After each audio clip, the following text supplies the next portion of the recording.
Inshallah, we will continue with Surat AlNisaa, chapter of women.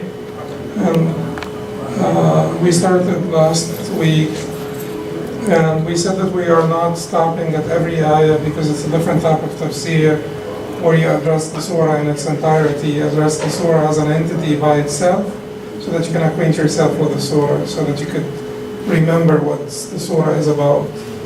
And Surat AlNisaa is about women, it's quite obvious from the title. However, it is not just about women, but since women are the anchor of the family, and the family is the anchor of the society, Surat AlNisaa is really about the society.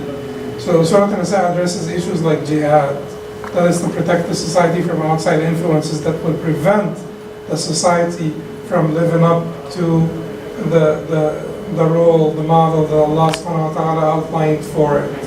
So Surat AlNisaa talks about the munafiqun, that is to protect the society from internal forces that will make it, dissuade from the path, the straight path. Surat AlNisaa talks about al-hukm bima anzal Allah, which is ruling according to that which Allah has revealed, which is tahkim al-sharia, and that does have a lot to do with the society, does have a lot to do with the family and women, because in Surah An-Nisa, Allah subhanahu wa ta'ala talks about the laws that pertain to women, the laws that pertain to the family, laws of divorce, laws of inheritance, and so on and so forth. So Allah subhanahu wa ta'ala, when Allah mentions al-hukm bima anzal Allah, or ruling according to that which Allah has revealed, Allah subhanahu wa ta'ala is saying that this deen is not just about rituals. You have heard all of those laws because this deen is about a lifestyle, it's about a way of life, it's about a way you would be able to interact with your creator and the creation. Not only this, with yourself as well, which is your self-conduct. So, but the general, the thread is women and family. And these verses talk about, marriage and marrying the muhsanat min al-nisa, which are the chaste women. And then we continue with the verses here of the surah. This is one of the best revealed verses ever.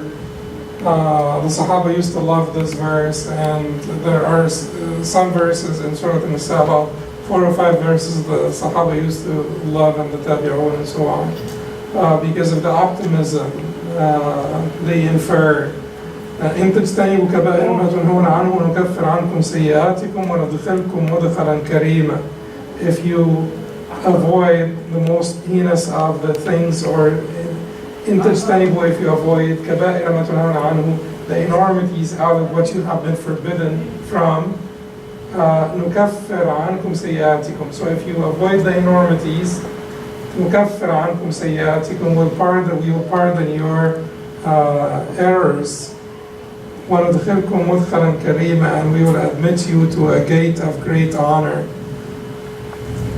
We'll admit you into a place of great honor. This ayah is also very pivotal in Surah An-Nisa, and is very central, which is وَلَا تَتَمَنَّوْا مَا فَضَّلَ اللَّهُ بِهِ بَعْضَكُمْ عَلَى بَعْضٍ لِلرِّجَالِ نَصِيبٌ مِّمَّا اكْتَسَبُوا وَلِلنِّسَاءِ نَصِيبٌ مِّمَّا اكْتَسَبْنَ. This is basically not only for women and men, this is basically for all kinds of people. وَلَا تَتَمَنَّوْا مَا فَضَّلَ اللَّهُ بِهِ بَعْضَكُمْ عَلَى بَعْضٍ, and wish not for the things which Allah had favored some of you over others with. Like, wish not for Allah's favors onto others.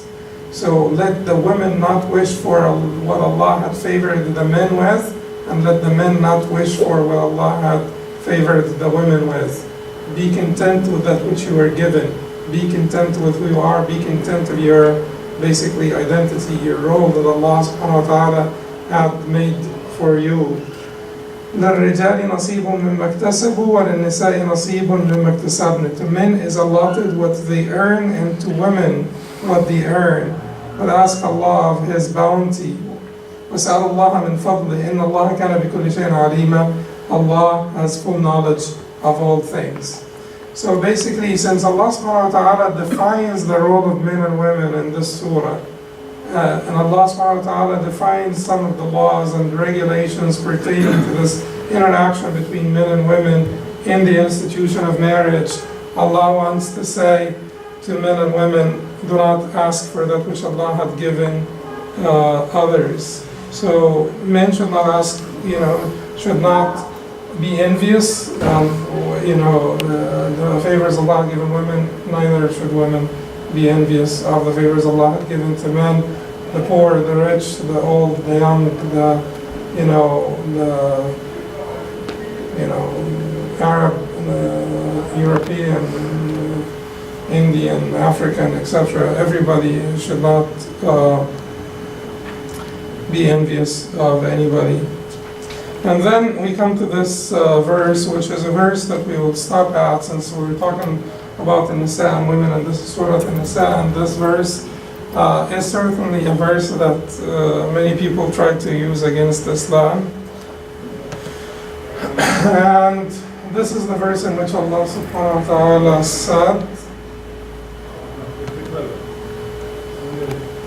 الرجال قوامون على النساء. Okay, so الرجال قوامون على النساء بما فضل الله بعضهم على بعض وبما أنفقوا من أموالهم. الرجال, which is men, قوامون, they have a position of leadership.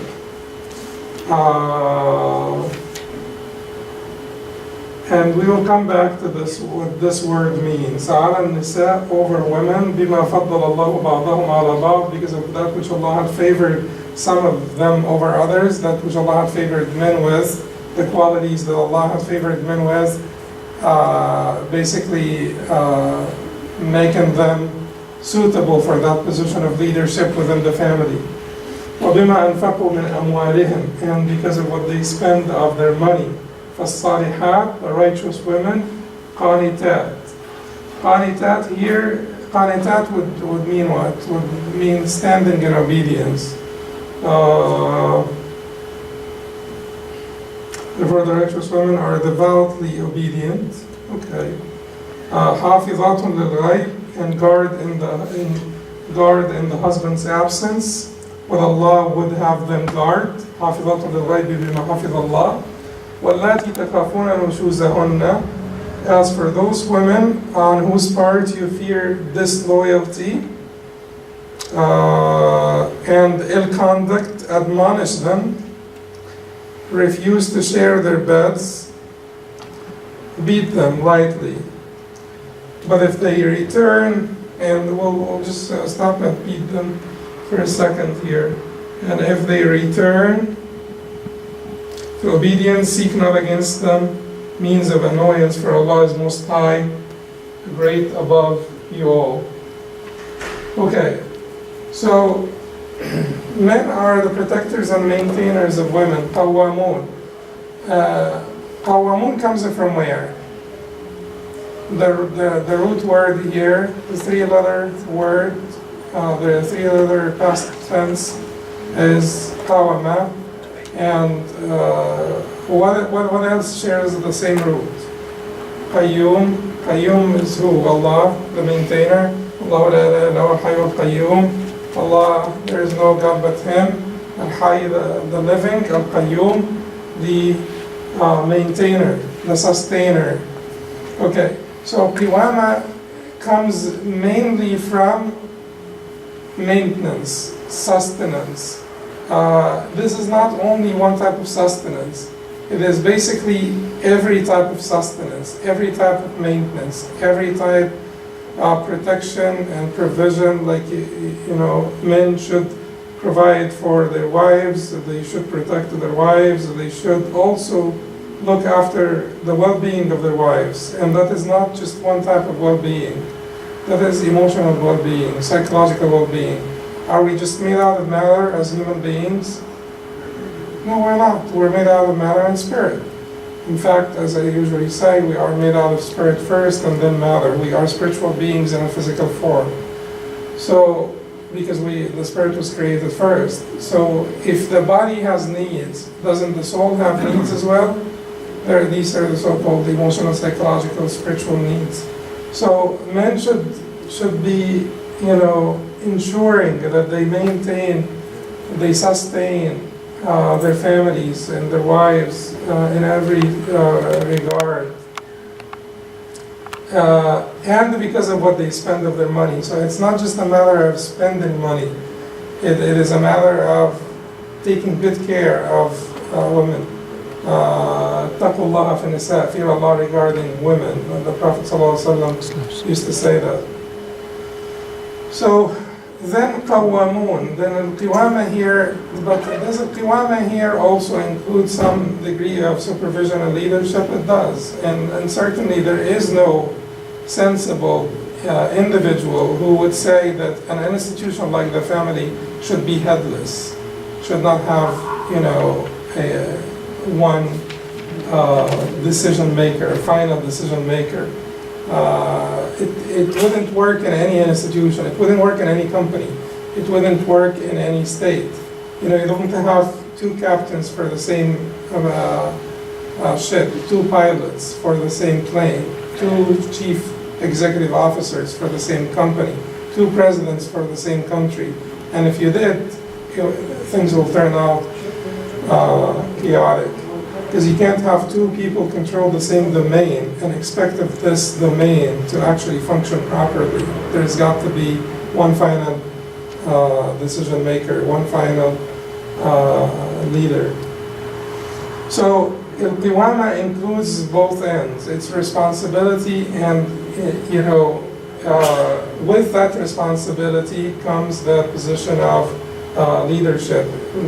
Like if one would be responsible for the well-being of the family, the economical well-being of the family, let's say, and we are debating whether we move to Arkansas or we move to Texas or California, then who's going to be responsible for the financial well-being of the family at the end of the day, down the road?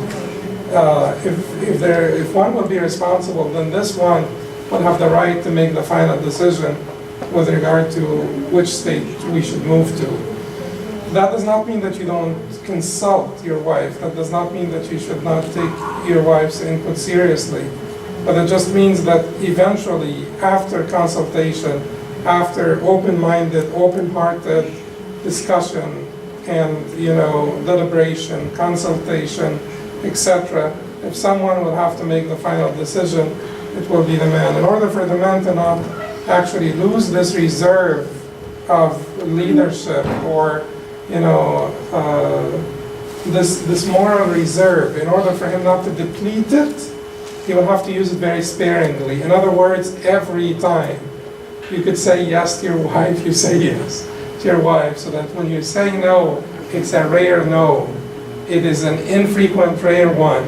But if you're using no, we'll do that. No, let's paint this yellow. No, we will paint it red. Let us put the couch here. No, we should put the chair there. And if you do this, let's eat fish today. No, we should eat chicken.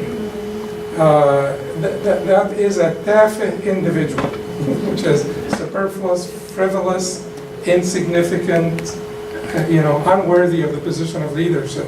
Because that is not what leadership is for.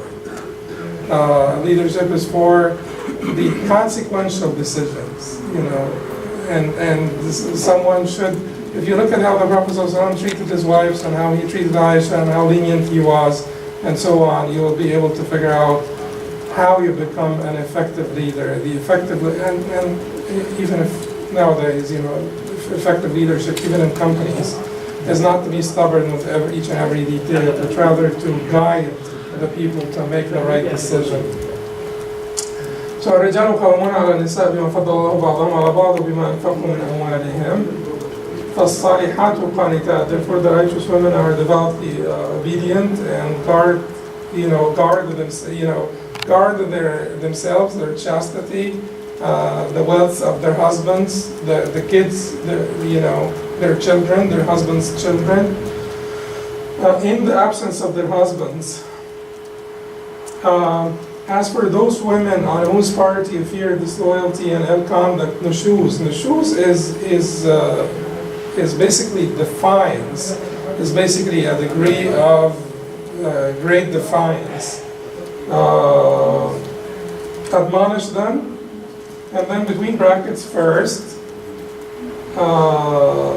and then refuse to share their beds, and last beat them lightly, but if they return to obedience, seek not against them means of annoyance, for Allah is most high, great above you all. Do you see any problem in the between brackets? I do see a little bit of a problem between brackets, because this order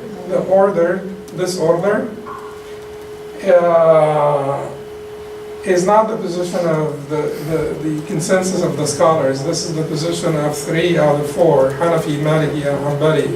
And one of the two positions in the Shafi'i madhab, which is to start the hajr before spanking, which is abandonment before spanking.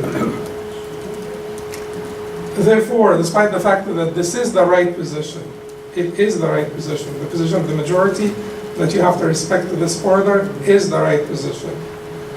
But since this is not a matter of consensus amongst the scholars, I think interjecting this in the translation would infer that this is what Allah says. And it is a tricky business. It's very difficult to not,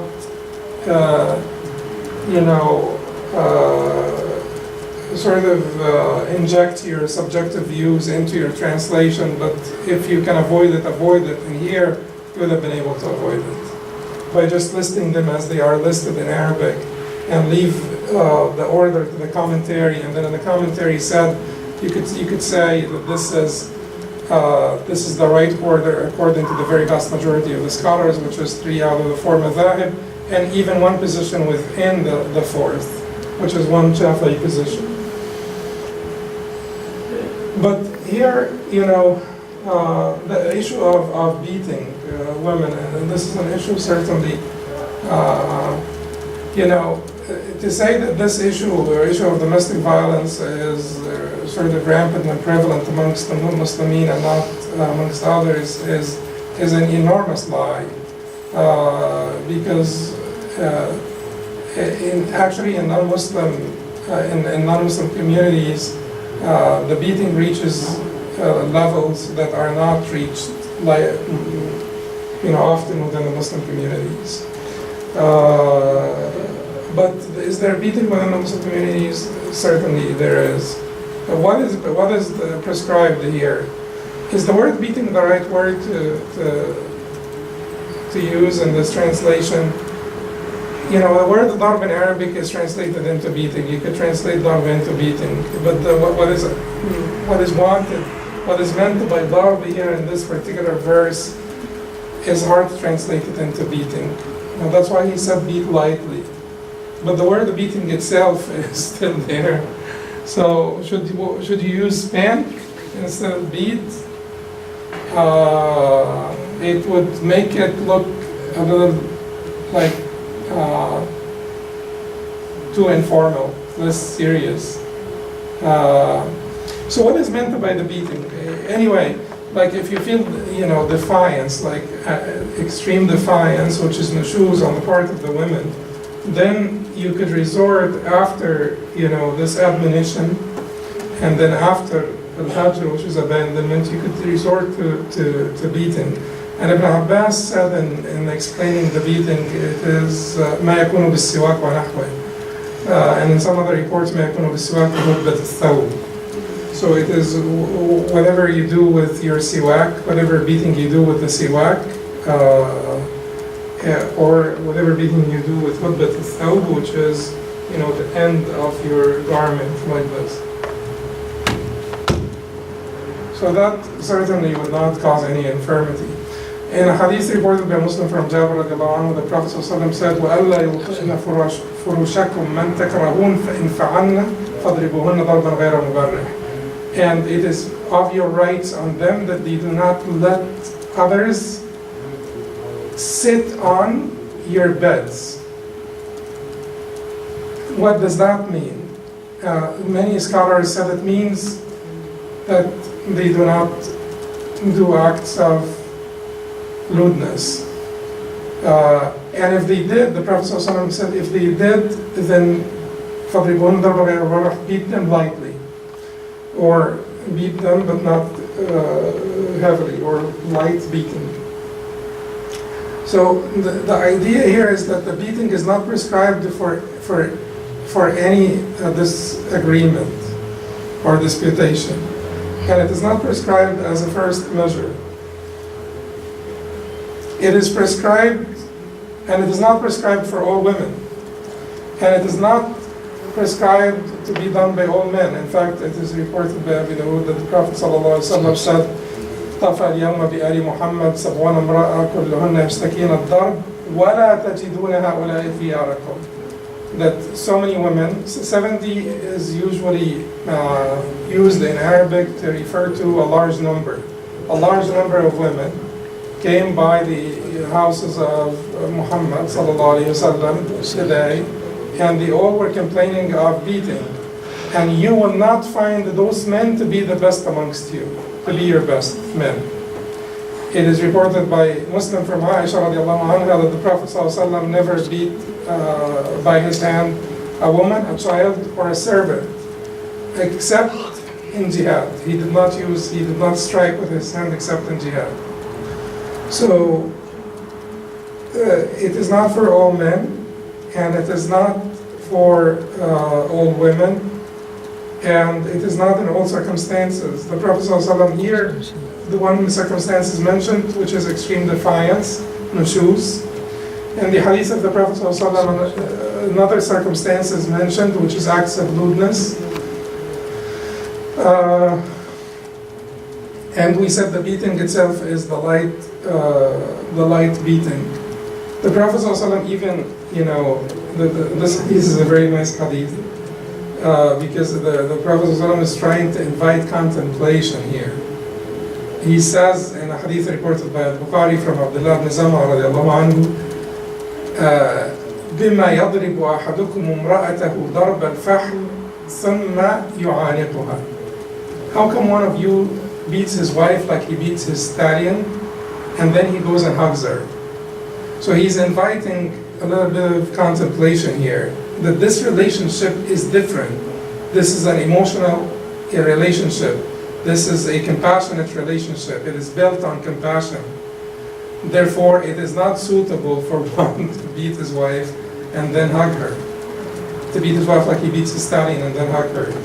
In some other report, the Prophet ﷺ said, يَضْرِبُ امْرَأَتَهُ فِي أَوَّلِ النَّهَارِ ثُمَّ يُجَامِعُهَا فِي آخِرِهِ. How come one of you beats his wife at the beginning of the day, and then at the end of the day he shares the bed with her? Again, pointing out the difference between this relationship and one's relationship with his stallion.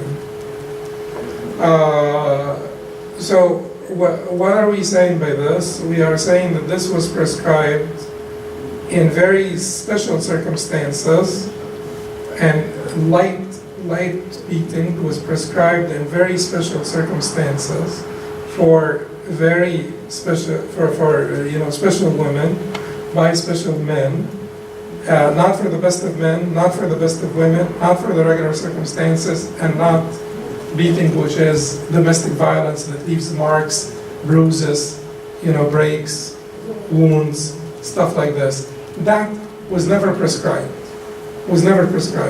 And not beating that would include humiliation either. It was reported by Muslim from Jabir radiallahu anhu that the Prophet he forbade, striking the face or slapping the face. And in particular, with regard to the wife, the Prophet ﷺ, as reported by Abu Dawud from Muawiyah al-Qushayri, he said, Ya Rasulullah, ma haqqu imra'ati ahadina alayhi. What are the rights of our wives on us? And the Prophet ﷺ said, أن تطعمها إذا طعمت وأن تكسوها إذا اكتسيت أو إذا اكتسبت، وألا تضرب الوجه ولا تقبح ولا تهجر إلا في البيت. The rights of your wife, that you feed her when you eat, and you buy her clothes when you do for yourself, and that you strike not the face, and that you do not do taqbih. Don't say qabbahak illah. Don't say, you're ugly, or don't humiliate her. Don't humiliate her. وَأَلَّا يَضْرِبَ الْوَجْهَ وَلَا يُقَبِّحْ وَلَا يَهْجُرَ إِلَّا فِي الْبَيْتِ, and to not abandon except in the room. To not abandon his wife except in the room. So he doesn't go out in front of the kids and sleep in, the living room, because that is disastrous, and because everybody now saying, why is he here, or what is happening and stuff. So you abandon inside the room. So is it clear? But at the end of the day, someone may say, but why? After all this explanation, light and not for all men and not for all women and not in all circumstances, why? It is a very simple answer. Because divorce is a very, very evil eventuality, right? For the kids, for the family, for the structure of the family. And oftentimes, some wake-up call needs to come, needs to be made to the wife that we're just there. We are so close that this is the last resort before divorce. So if you're gonna wake up now, you better do it now. If you're not, then this thing's ending. So these are for women that are particularly defiant, or that they commit such enormities. It's a wake-up call. Like if you're sitting next to the driver and he's about to fall off the cliff, you will likely not tell him, Hassan, look, you're gonna fall off the cliff. You're gonna likely take over the steering wheel and or strike him or slap him or do something aggressive to warn him that we're falling off the cliff. So that is where that belongs, and it is a last resort. But sometimes the medicine has to be sour. Sometimes the medicine has to be sour, and we all agree. All sane human beings agree that oftentimes the remedy of a complicated situation is not all good. It is not all beautiful and nice. That sometimes the remedy contains painful choices or painful procedures. That's just the nature of life. Look at the problem of health insurance here in America. Okay. And then this is for reconciliation between them. And then the verses proceed. And then there is talking here about money. Okay. And like I said, you put this with the rest, This is one of the gems, you put it where it belongs in the matrix of this surah. And certainly a righteous society made up of righteous families is a society of generous people, is a society of benevolent people. So the talk about money and talk about benevolence and talk about spending sincerely for Allah is not really foreign to the general theme of the surah, which talks about the family and the building of a righteous society.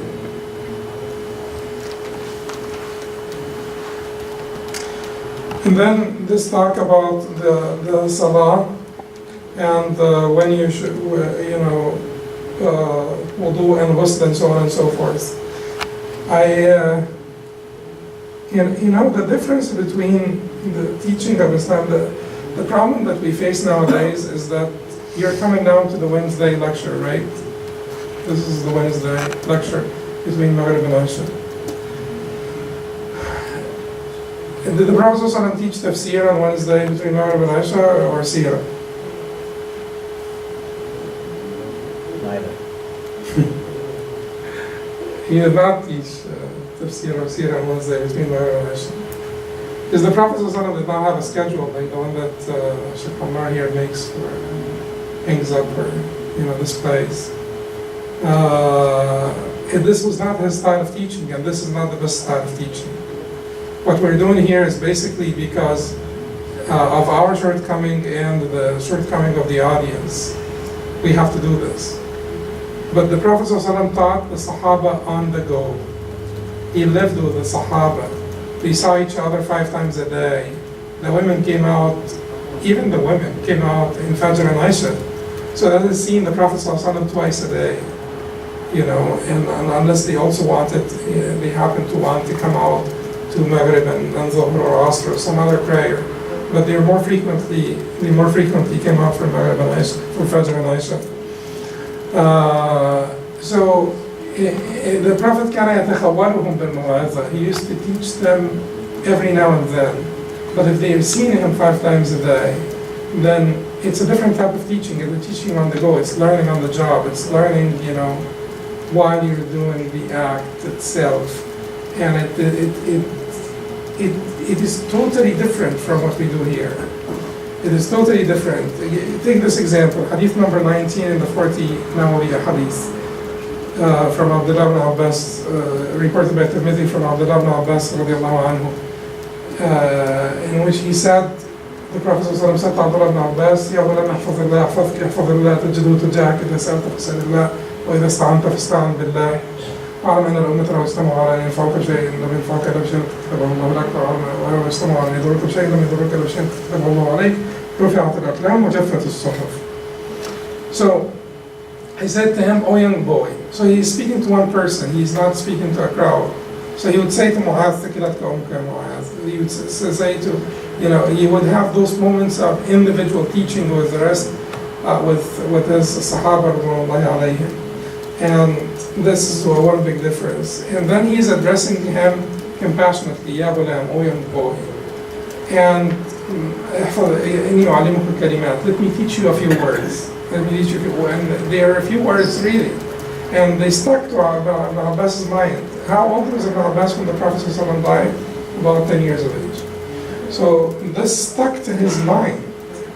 And he was less than 10 years of age. Though he would never forget it. Because the Prophet ﷺ said to him, "O young boy, let me teach you a few words." And then he taught him a few words. احفظ الله يحفظك. Be mindful of Allah that He may protect you. احفظ الله تجده تجاهك. Be mindful of Allah that you may find Him, meaning in your time of hardship and need. إذا سألت فاسأل الله. When you ask Allah only. وإذا استعنت فاستعن بالله. And when you seek help from Allah only. واعلم أن الأمة, and know if the whole nation or the whole people were together to benefit you, they can't benefit you except with something that Allah had ordained for you. And if they were together to harm you, they can't harm you except with something that had ordained for you. رفعت الأقلام وجفت الصحف. رفعت الأقلام, the pens have been lifted off the scriptures.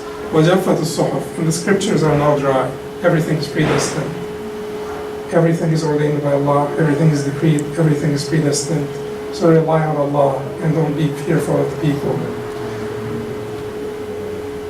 The thing that I skipped here is that Abdullah ibn Abbas was riding behind the Prophet ﷺ on the mule. Can you imagine this type of teaching? You're riding behind the Prophet ﷺ on the mule, and you're having like a leisurely talk with the Prophet, and he's compassionately telling you, "Oh young boy, let me teach you a few words." And that is the Prophet, the most complete in character, in conduct, and behavior, and the Prophet ﷺ. So can you compare this to what we do here? It's completely different, different setting. So the Quran was teaching them like this.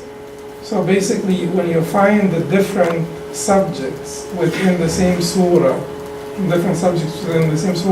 because they were not being taught in the way that we are being taught. They are being taught on the go. They are being taught, one incident at a time. Each incident gets addressed by Allah subhanahu wa ta'ala, when it happens. And the nature of our deen is very inclusive. So it is not unexpected of the surahs, despite having that one thread. But it is not unexpected of the surahs to be all inclusive like this, because it is the nature of our deen, and because it is the nature of their teaching, of how they were taught during the time of the Prophet ﷺ. They were not sat down to listen to chapter on divorce, or chapter on generosity, chapter on this, or chapter on that. We do this because of the shortcoming of the teachers and the students, but that is not what they used to. That's not how they used to learn. And then the talk here about Yahud, and then this is a Madani surah, so we will expect some talk about Ahl al-Kitab. The second verse in Surat AlNisaa that the Sahaba loved so much, إن الله لا يغفر ويشرك به ويغفر ما دون ذلك لمن يشاء ومن يشرك بالله فقد افترى إثما عظيما. Allah forgives not that partners should be set up with Him, but He forgives anything else to whom He pleases. To set up partners with Allah is to devise a sin most heinous indeed.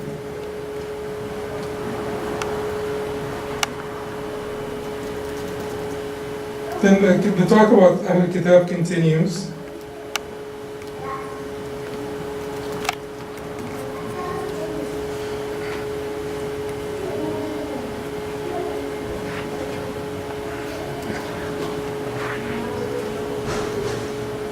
And then إن الله يأمركم أن تؤدوا الأمانات إلى أهلها وإذا حكمتم بين الناس أن تحكموا بالعدل إن الله نعم ما يعظكم به إن الله كان سميعا بصيرا. So Surah An-Nisa continued to be revealed that was conquered, because this verse here is after Mecca was conquered. إن الله يأمركم أن تؤدوا الأمانات إلى أهلها وإذا حكمتم بين الناس أن تحكموا بالعدل. Allah does command you to render back your trusts to those to whom they are due. And when you judge between man and man, that you judge with justice.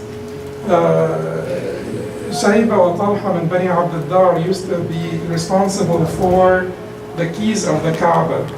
You know the Bab Bani Shayba, and when you go to our Kaaba, there's a particular gate called Bani Shayba, the gate of Bani Shayba.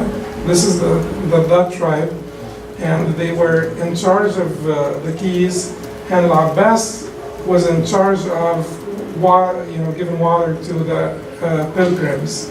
So Al-Abbas asked the Prophet ﷺ that, since they were in charge of this during the time of Jahiliyyah, during the time of Kufr, and we flipped the page now, this is a new page, this is Islam, that I should be, since he is the uncle of the Prophet ﷺ, and he is one of the believers, I should be in charge of the keys as well. Giving water to the pilgrims and the keys of the Kaaba as well. So the Prophet ﷺ, did not do it. He was thinking about it, and this ayah was revealed, so that the Prophet would give the keys back to Shayba and Talha and not give them to Al-Abbas, because they belonged to Shayba and Talha. And since Shayba and Talha converted to Islam, then there is no reason to take the keys from them, because they already became Muslim, and so the keys would stay with them. And you see, this is the standard of Islam. This standard will be repeated in this verse, in this surah. But we will come to this high standard of justice a little later. But this verse, يا أيها الذين آمنوا أطيعوا الله وأطيعوا الرسول وأولي الأمر منكم فإن تنازعتم في شيء فردوه إلى الله والرسول إن كنتم تؤمنون بالله واليوم الآخر ذلك خير وأحسن تأويلا. O you who believe, obey Allah and obey the Messenger and those charged with authority among you. If you differ in anything among yourselves, refer it to Allah and His Messenger if you do believe in Allah and the last day. That's best and most suitable for final determination or final interpretation. Now, this is like I said, Surat An-Nisa is telling them everything should be referred back to Allah and His Messenger. So when you disagree, even when you disagree with your son, refer it back to Allah and His Messenger. You disagree with your wife, refer it back to Allah and His Messenger. Do not take it upon yourself to be the opponent and judge. Do not think that Islam is only ritualistic. You have to comply. ألم تر إلى الذين يزعمون أنهم آمنوا بما أنزل إليك وما أنزل من قبلك يريدون أن يتحكموا إلى الطاغوت وغيره. This is about, ruling by other than which Allah has revealed. And this keeps on talking about ruling by other than which Allah has revealed. فَلَا وَرَبِّكَ لَا يُؤْمِنُونَ حَتَّى يُحَكِّمُوكَ فِيمَا شَجَرَ بَيْنَهُمْ. Nay, by your Lord, they can have no real faith until they make you, O Muhammad, judge in all disputes between them, and find in their souls no resistance against your decisions, but accept them with fullest submission. With fullest submission. Do you see how powerful this ayah is? Because this ayah is not saying just, listen to the Prophet ﷺ. This ayah is not saying make him sit with disputes amongst you only. This ayah is even getting deep into your hearts and saying that if you have resistance, dislike of the judgment of the Prophet ﷺ, you don't have real faith. That if you do not submit with the fullest submission, you're contented with the judgment of the Prophet ﷺ, you don't have real faith. Such a powerful ayah, extremely powerful. But do we, our problem is that we always project on others. Like everybody sitting in this room, you'll say, yes, you see those people. Or everybody sitting in this, hearing this now, you will project on the rulers. So you'll project on the presidents and kings. And we do not do this. We don't do this amongst ourselves. We don't do this in disputes within our families. We don't do this in disputes with our co-workers, classmates, business partners, with each other in the masjid here. We don't do that. We're not ready to accept with complete humility and submission. We're not ready. So we need to work on ourselves before we think of the kings and presidents and the princes and the chiefs and all of those.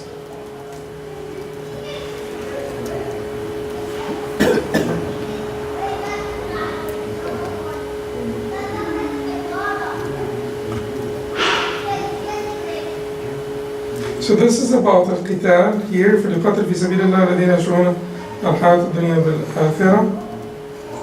And this is the verse that I always quote about al-qital, about what are we fighting for? Are we fighting for, hegemony?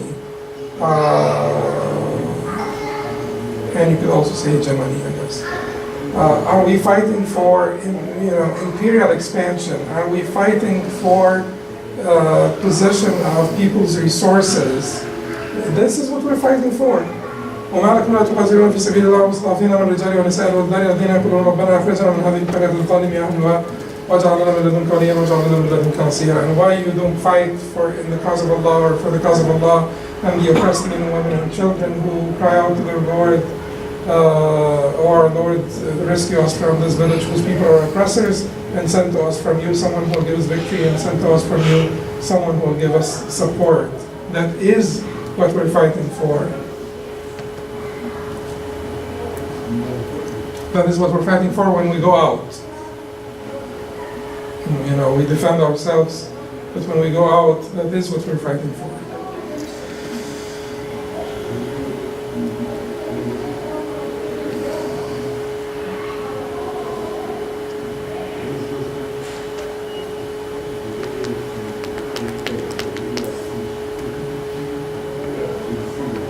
أفلا يتدبرون القرآن ولو كان من عند غير الله لوجدوا فيه اختلافا كثيرا. Don't they, contemplate the Quran? Had it been from other than Allah, they would have found surely therein much discrepancy.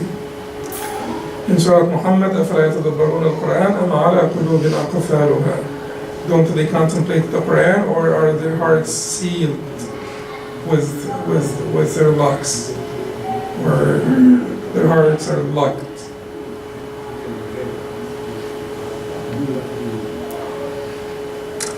This ayah is particularly powerful. And it again shows you the sense of justice in Islam. Look at the ayah before it.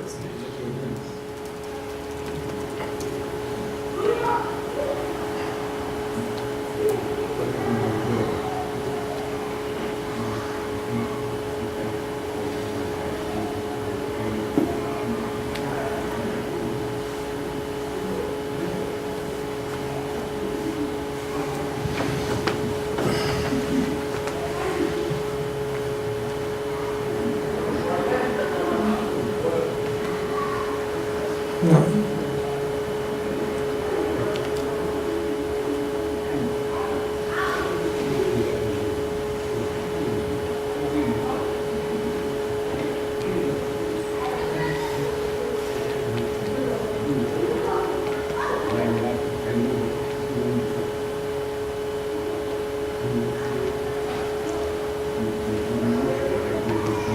Okay. You know, you can understand without the ayah before it. Others you will find, ستجدون آخرين, no, where is الذين يصلون? Where is it مكتوب now? Okay. إلى الذين يصلون إلى قوم بينكم وبينهم ميثاق أو جاءوكم حصرت صدورهم أن يقاتلوكم أو يقاتلوا قومهم ولو شاء الله لسلطهم عليكم فلقاتلوكم فإن اعتزلوكم فلم يقاتلوكم وألقوا عليكم السلام فما جعل الله عليكم سبيلا. Except those who join a group between whom and you there is a treaty of peace, or those who approach you with hearts restraining from fighting you as well as fighting their own people. If Allah had pleased, He could have given them power over you and they would have fought you. Therefore, if they withdraw from you but fight you not and instead send you guarantees of peace, then Allah has opened no way for you to war against them. So they belong to a group between you and them. There is a treaty, or those who approach you with hearts restraining from fighting you as well as fighting their own people. So unless they are fighting, even if they belong to people that are fighting against you, but they want to not be involved in this fight, then you should give them peace. They want to not be involved in this fight. They belong to a group of people that are already fighting against you, but they do not want involvement in this fight. Then you should give them peace.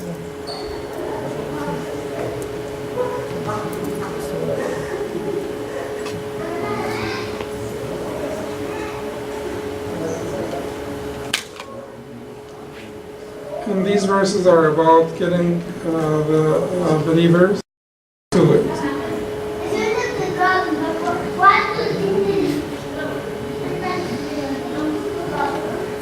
And this is about, fighting.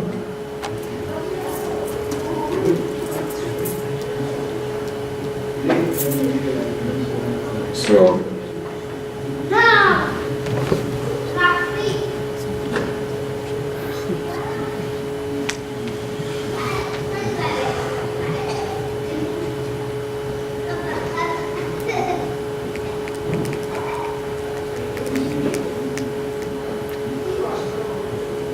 I think the rest of the verses here will be either about women or jihad.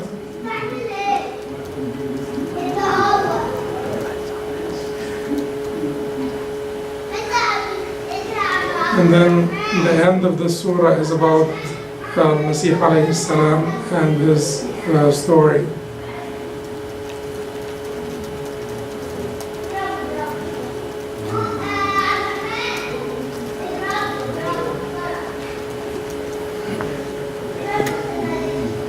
Right.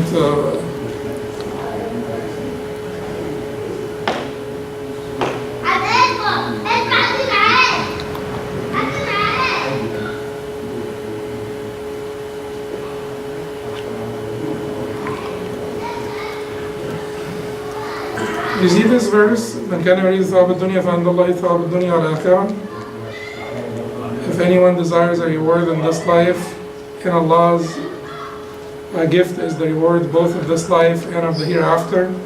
So Allah is basically telling them that it is not always a matter of exchange. It is actually most of the time not a matter of exchange, but you need to be ready to make that exchange. You need to be ready to sell this life for the hereafter. But oftentimes you get both, because Allah has the reward for both. Okay. We'll stop here. That's it. جزاكم الله خير. سبحانك اللهم وبحمدك.